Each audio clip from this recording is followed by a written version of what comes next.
వసంతవల్లరికి స్వాగతం. ఈవాల్టి వసంతవల్లరిలో సుప్రసిద్ధ కథా రచయిత్రి శ్రీమతి చిట్టా సుధాలక్ష్మి గారు రచించిన కథ ప్రకృతి ఒడిలో వింటారు.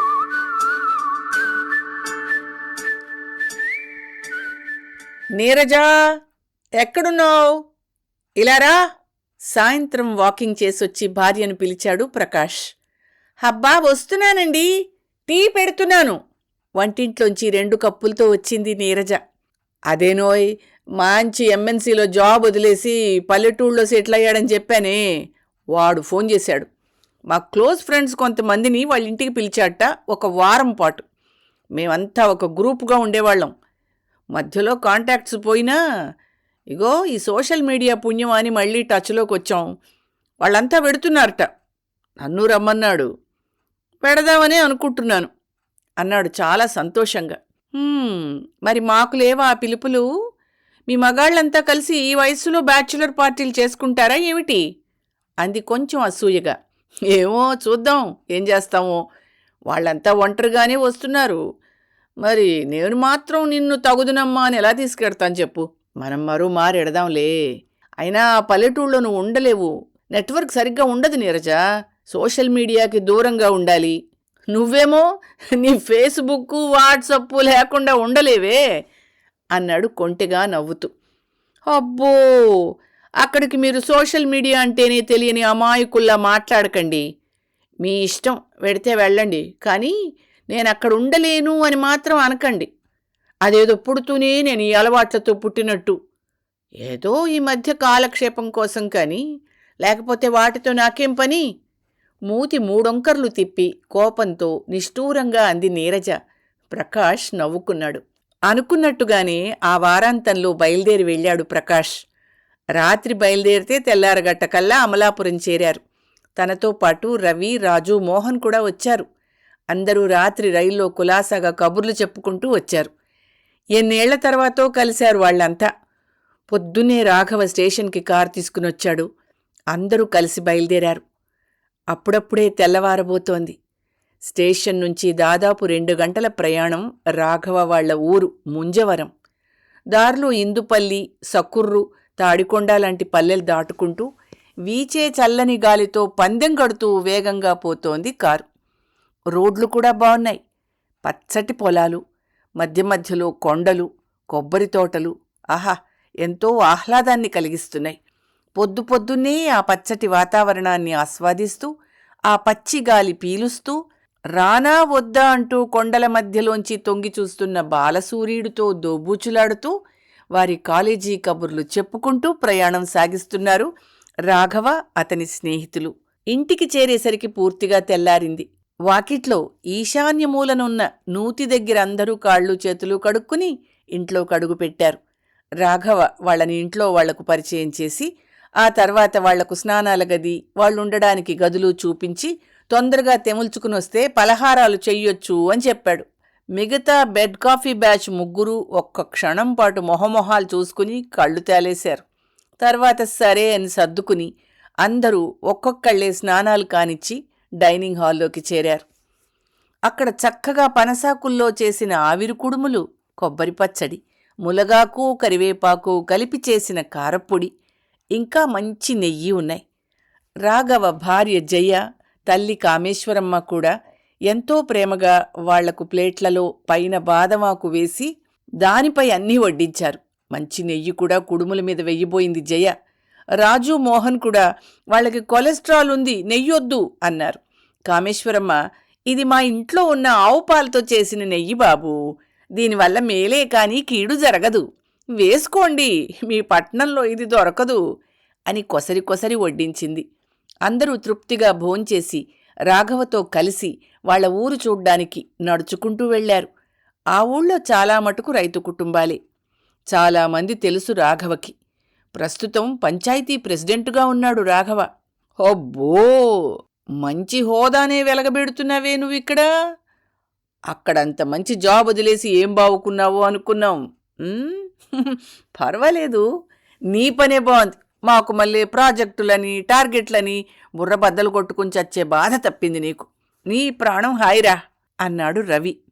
లేదురా, ఇదంతా అంత ఈజీగా జరిగిన వ్యవహారమేం కాదు. నేను చదివిన చదువుకు నేను చేస్తున్న పని సరైనదేనా అని ఎన్నిసార్లు అనుకున్నానో. కానీ చివరికి నాకిది మంచి నిర్ణయమే అనిపించింది. దాదాపు నాకు 45 వచ్చేసరికి పిల్లల చదువులకని వేరే చోట హాస్టల్స్కి చేరారు. ఇంట్లో మేమిద్దరమే. అమ్మా నాన్న ఊళ్ళో పొలాలు చూసుకుంటూ ఇక్కడ ఒంటరిగా ఉన్నారు. అప్పటికి మేమిద్దరం సంపాదించింది మాకు కూర్చుని తిన్నా సరిపోతుందనిపించింది. ఇక్కడ ఇంత మంచి మండువా ఇల్లు పెట్టుకుని అక్కడ కోట్లు ఖర్చు పెట్టి మళ్ళీ ఇంకో అగ్గిపెట్టె లాంటి ఇల్లు తీసుకోవడం అవసరమా అనుకున్నాను. నేనిక్కడికి వచ్చేస్తే అమ్మకి నాన్నకి కాస్త తోడుగా ఉండొచ్చు, తర్వాత పొలాలు అవి నేనే దగ్గరుండి చూసుకోవచ్చు అనుకున్నాను. కానీ అందరూ ఏమనుకుంటారో, అదీకాక అంత చదువు చదివి ఈ మట్టి పిసుక్కునే కర్మెందుకు అని కూడా అనిపించింది. ఈ పొలాలు అవి ఇక్కడ అమ్మేసి అక్కడే సెటిల్ అయిపోతాయే అని కూడా అనిపించింది.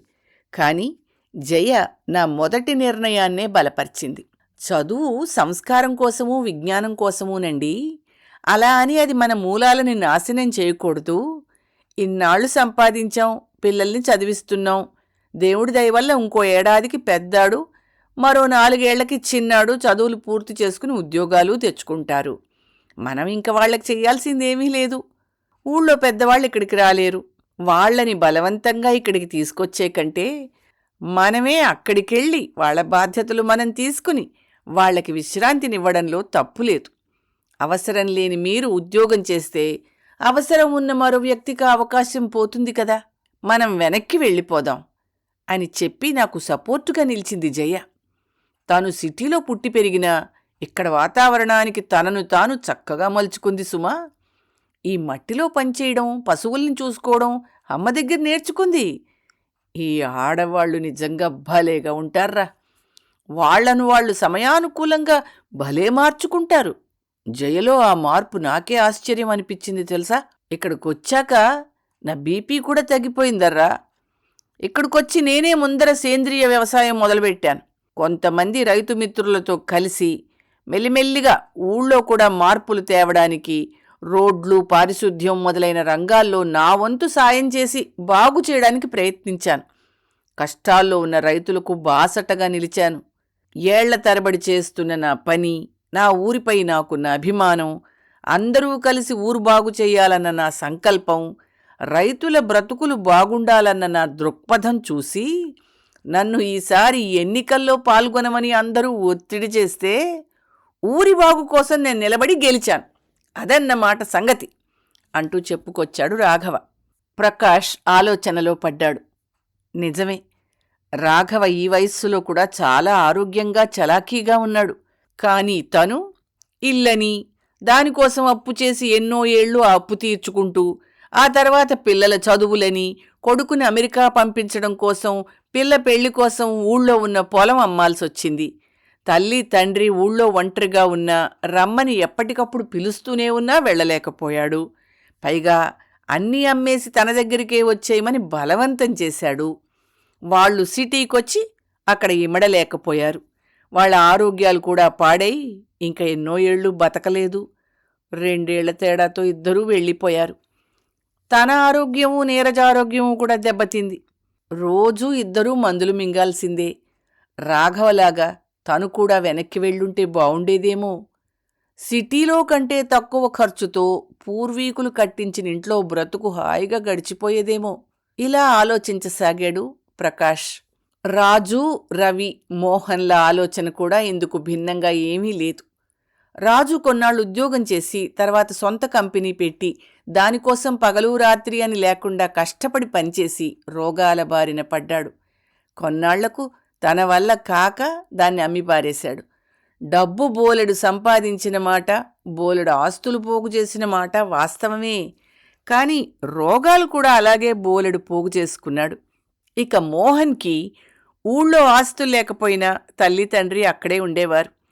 మోహన్ వాళ్ళ అన్నదమ్ములు కలిసి వాళ్లను సిటీకి తరలించి వాళ్లని చూసుకోవడానికి ఒక్కొక్కళ్ళ ఇంట్లో ఇన్నేసి నెలల చొప్పున అని వాటాలు వేసుకుని చూసుకున్నారు. ఆ పెద్దవాళ్లు ఒక్కో చోట ఒక్కో రకమైన ట్రీట్మెంటుతో విసిగిపోయారు. మోహన్ తండ్రి పోయి 5 ఏళ్లవుతోంది. తల్లి మాత్రం మొత్తం 3 ఇళ్ళు చుట్టపెడుతూ వాళ్ల దగ్గర కాలక్షేపం చేస్తూ భగవంతుడి దగ్గర నుంచి ఎప్పుడెప్పుడు పిలుపొస్తుందా అని ఎదురుచూస్తోంది. రవి జీవితమూ ఇంచుమించిలాగే ఉంది. మొత్తానికి ఒక్కొక్కళ్ళది ఒక్కో రకం జీవితం. అందరూ వాళ్ల బ్రతుకులు గ్రామాల్లో మొదలెట్టిన వాళ్లే, ప్రకృతి ఒడిలో పెరిగినవారే. కాని ఇప్పుడంతా అన్నీ పోగొట్టుకుని సిటీల్లో పడి కాలక్షేపాలు చేస్తున్నారు. పోనీ మళ్ళీ ఈ వయస్సులో వెనక్కొచ్చేద్దామన్నా ఎవ్వరికీ ఎక్కడా ఏమీ మిగల్లేదు. ఆ ఆస్తులు లేవు, ఆ మనుషులు లేరు. అంతా ఓ వేడి నిట్టూర్పు విడిచారు. రాఘవ మళ్ళీ చెప్తూ, నేను వెనక్కొచ్చి నష్టపోయిందేమీ లేదురా. సేంద్రియ వ్యవసాయంలో పండిన పంటలకి, కూరలకి, పళ్ళకి సిటీలో మంచి డిమాండ్ ఉంది. మధ్య దళారీల ప్రమేయం లేకుండా నేనే నేరుగా షాప్సు, డిపార్ట్మెంటల్ స్టోర్స్ యాజమాన్యంతో టైఅప్ అయ్యి వాళ్లకు సప్లై చేసి బానే సంపాదించాను. నన్ను చూసి మిగతా రైతు మిత్రులు కూడా నా పద్ధతి మొదలెట్టారు అన్నాడు. చాలా సంతోషంగా ఉందిరా రాఘవ. నీ జీవితం మంచి దారిలో పడింది. మేము ఉన్నాం ఎందుకు? మొన్నటిదాకా మేము డబ్బు సంపాదించే యంత్రాల్లాగే సంపాదించామనుకో. పిల్లల్ని కూడా అదే చెయ్యమని విదేశాలకు పంపాం. వాళ్ళక్కడ సెటిల్ అయితే మేము సంవత్సరానికో 2 ఏళ్లకో ఓసారి వెళ్ళి చూసి మనవలతో కాలక్షేపం చేస్తున్నాం. అంతేగాని నీకు మళ్ళీ ఇంత యాక్టివ్గానూ జీవితాన్ని ఇంత ప్రయోజనాత్మకంగానూ గడపలేకపోతున్నావురా బాధగా అన్నాడు ప్రకాష్. అందరూ అవునంటే అవునని తలలూపారు. మధ్యాహ్నం ఇంటికి చేరేసరికి మంచి రుచికరమైన భోజనం తయారుగా ఉంది. అందరూ భోంచేసి కాసేపు రెస్ట్ తీసుకున్నారు. మళ్ళీ సాయంత్రం దగ్గర్లోని గుళ్ళకి, గోదావరి తీరానికి వెళ్ళి అక్కడ ప్రకృతిని ఆస్వాదించారు. ఉన్న 4 రోజులు చాలా బాగా ఎంజాయ్ చేశారు. కొబ్బరి నీళ్లు, తాటి ముంజులు, పూతరేకుల్లాంటివి ఎప్పుడో చిన్నప్పుడు తప్ప మళ్ళీ ఎప్పుడూ తినని రకరకాల సాంప్రదాయక చిరుతిళ్ళు, వంటలు తిన్నారు. పొద్దున్న సాయంత్రం తెగ తిరిగినా అలసటన్నది లేదు. మళ్ళీ యవ్వనంలో అడుగుపెట్టినట్టుంది వాళ్లకి. ఆ కబుర్లకి, ఆ ఆనందానికి హద్దే లేనట్టనిపించింది. చివరి రోజు బయలుదేరుతూ ఉండగా రాఘవ తండ్రి రామయ్య గారు అందరికీ సిటీలో దొరకని, అక్కడ మాత్రమే ప్రత్యేకంగా దొరికే తాటి ముంజలు, మామిడి తాండ్ర, తాటి కలకండ, పూతరేకులు ప్యాక్ చేసి పట్టుకొచ్చి ఇచ్చారు. ఆయన వయస్సు 90 పైనే, కానీ ఇంకా దిట్టంగా ఉన్నారు. ఆ వారం రోజులు వీళ్లతో మంచి కబుర్లు చెప్పారు. పెద్దవాళ్ళిద్దరికీ వాళ్ళున్న చోట పిల్లలతో ఉండడం కన్నా ఆనందం ఏముంటుంది? అంతకన్నా ఆరోగ్యానికి తక్కువే ఉంటుంది. వాళ్ల సంసారం చూస్తే అందరికీ ముచ్చటేసింది. ఒరేయ్ రాఘవ, నిన్ను చూస్తే చాలా సంతోషంగానూ కొంచెం అసూయగానూ ఉందిరా. మేం ఎంత సంపాదించి కూడబెట్టినా నీ జీవితం లాంటి జీవితాన్ని పొందలేవురా. You are a lucky man ఐసే అన్నాడు రాజు. కావాలంటే మీరు వచ్చేయండిరా, అందరం ఇక్కడే ఉండొచ్చు అన్నాడు రాఘవ. అంతా నవ్వి ఊరుకున్నారు. నిజంగా అన్నయ్య గారు, మీరు వస్తానంటే నాదో ప్రపోజల్ ఉంది, చెప్పనా? మీరు వచ్చి ఊరికే ఏం ఉండక్కర్లేదు. కొంచెం ఇన్వెస్ట్ చేసి మీరు పొలం కొని అందులో అన్ని సౌకర్యాలతో ఇల్లు కట్టుకుని ఒక హోమ్ స్టే నడుపుకోవచ్చు. ఎంతోమంది ఇలా ప్రకృతి ఒడిలో కొన్నాళ్లు గడిపి వాళ్లని వాళ్ళు రిజువినేట్ చేసుకుని వెడదామనుకునేవాళ్లు ఎంతో డబ్బు పోసి సంవత్సరంలో ఒక 2-3 వారాలు ఉండి వెడుతూ ఉంటారు. అలాంటిది మీరొకటి ఏర్పాటు చేసుకుంటే మీకు ఆదాయం ఉంటుంది. మీరు ఎక్కువ కష్టపడకుండా ఇక్కడ శేష జీవితాన్ని ప్రశాంతంగా గడపచ్చు అంది జయ. ఐడియా అయితే బాగుంది, కానీ ఇప్పటికిప్పుడు మాకు పొలాలమ్మే వాళ్ళు ఎక్కడున్నారు అన్నాడు రాజు ఇంట్రెస్ట్ చూపిస్తూ. అయ్యో, దానికేం తక్కువరా. మీలాగే ఊళ్ళల్లో ఆస్తులు అమ్ముకుని సిటీల్లో సెటిల్ అవుదాం అనుకునేవారు బొచ్చడు మంది. నీకు ఇష్టం అయితే చెప్పు, నేను చూసి పెడతాగా. నేను రెడీనే అమ్మా, కాకపోతే ఓసారి మా ఆవిడ్ని కూడా అడిగి. ఏమైనా భలే ఐడియా చెప్పావమ్మా. తనకు ఐడియాలకేమిట్రా, MBA గోల్డ్ మెడలిస్టు అన్నాడు రాఘవ జయ వంక ప్రశంసాపూర్వకంగా చూస్తూ. జయ తలంచుకుని సిగ్గుపడింది. ఏమిటి, గోల్డ్ మెడలిస్ట్ అయ్యుండి ఇక్కడ పల్లెటూళ్ళలో ఏం చేస్తున్నావమ్మా అన్నాడు మోహన్. ఎంటెక్లో గోల్డ్ మెడల్ సంపాదించిన ఆయన ఏం చేస్తున్నారో నేను అదేను అంది నవ్వుతూ జయ. భలే దొరికారా ఒకళ్ళకొకళ్ళు. మేడ్ ఫర్ ఈచ్ అదర్ అంటే మీరేను అన్నాడు ప్రకాష్. నిజమేనమ్మా, మీరు నిజంగా ఆదర్శ దంపతులు. మిమ్మల్ని చూసైనా కొంతమంది మళ్ళీ గ్రామాలకు మళ్ళితే బావుంటుంది. పల్లెటూళ్ళు దేశానికి పట్టుకొమ్మలని అంటారు. అలాంటిది అక్కడి నుంచి అందరూ పట్టణాల్లోకి వలసపోయేవాళ్లే గాని మళ్ళీ వెనక్కు మళ్ళిన వారు చాలా తక్కువ, అసలు లేరనే చెప్పచ్చు. చదువు సంధ్యలు మన కోసము, మన గ్రామాలు బాగుపడ్డం కోసం వినియోగించే మీ ముందు పేరుకు మాత్రం చదువుకున్నామని చెప్పుకునే మాలాంటి వాళ్ళం తలలు దించుకోవలసిందే అన్నాడు రవి. అందరూ నిజం అన్నట్టు తలూపారు. నేను ఓసారి నీరజని తీసుకొస్తాను. ఇన్ఫ్యాక్ట్ మొన్న నేనొక్కడే వచ్చేస్తుంటే తను రావడానికి అవకాశం లేకపోయిందని అలిగింది కూడాను. మీ ప్లాన్ గురించి మేము కూడా ఆలోచించాలి, వీలైతే అమలు పరుద్దామని అనుకుంటున్నాను అన్నాడు ప్రకాష్. ఓ ష్యూర్, తప్పకుండా రండి అంది జయ. అందరూ మళ్లీ కలిసే ఆలోచనతో బయలుదేరారు. ప్రకాష్ ఇల్లు చేరేసరికి నీరజ కంప్యూటర్లో ఏదో వర్క్ చేస్తూ అప్పుడే షట్ డౌన్ చేసింది. ప్రకాష్ని చూసి, ఎలా ఉంది మీ బ్యాచులర్ పార్టీ? వారంగా ఓ ఫోన్ లేదు, ఓ మెసేజ్ లేదు. నేను దాన్ని ఉన్నానన్న గుర్తు కూడా లేనట్టుంది అబ్బాయి గారికి. బాగా ఎంజాయ్ చేసినట్టున్నారు అందరూ అంది నీరజ నిష్ఠూరంగా. అవునోయ్, చాలా బాగా జరిగింది ట్రిప్. చెప్పాగా అక్కడ ఫోను నెట్వర్కు పనిచేయదని. ఏం చేయమంటావు చెప్పు. అయినా నీకో గుడ్ న్యూస్, నెక్స్ట్ ట్రిప్లో నిన్ను కూడా తీసుకురమ్మని రాఘవ, జయ ఇద్దరూ మళ్ళీ మళ్ళీ చెప్పారు. So you two can come next time అన్నాడు ప్రకాష్ సంతోషంగా. ఏం అక్కర్లే, నేనే వెడుతున్నా. మీరొచ్చే ముందే ప్లాన్ అంతా సెట్ అయింది అంది. ఎక్కడికి? పెద్ద మీకేనా ఉండేది ఫ్రెండ్స్? నాకు ఉన్నారు, వాళ్ళకి పొలాలు ఇళ్ళు ఉన్నాయి, అలాగే నా మీద అభిమానము ఉంది. వాళ్ళు పిలిచారు, మేం కూడా కొంతమంది కలిసి వెడుతున్నాం అంది నీరజ చేతులు తిప్పుకుంటూ. మరి నా సంగతో? ఏముంది మీ సంగతికి? అది కాదే, నా తిండి తిప్పలు. నువ్వు లేకపోతే నా సంగతి ఎవడు చూస్తాడు అన్నాడు దీనంగా ముఖం పెట్టి ప్రకాష్. మరదే నా సంగతి వారం రోజులు ఎవరు చూశారట? మీరు నన్ను వదిలి వెళ్ళలే? అలాగే నేనును.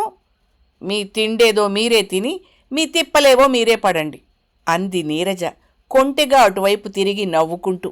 ప్రకాష్ తెల్లబోయి చూస్తూ, హోసిని ఎంత పనిచేసింది అనుకున్నాడు.